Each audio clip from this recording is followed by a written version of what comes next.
Police সদস্যদের বিভাগীয় পদোন্নতি পরীক্ষা কনস্টেবল হতে নায়ক এবং এসএএভি পরীক্ষায় 15 দিনের কোর্স সমাপ্ত শেষে এই যে পরীক্ষার্থীদের কর্তৃক বানানো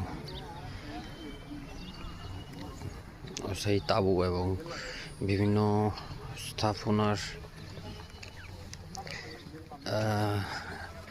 মিনি ক্রেচার সুন্দর, খুব দৃষ্টিনন্দন এবং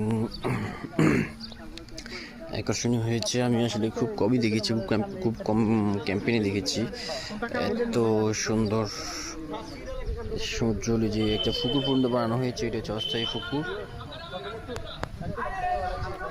এই যে এই মাঠ থেকে মোটা পুরোটা এসেছে।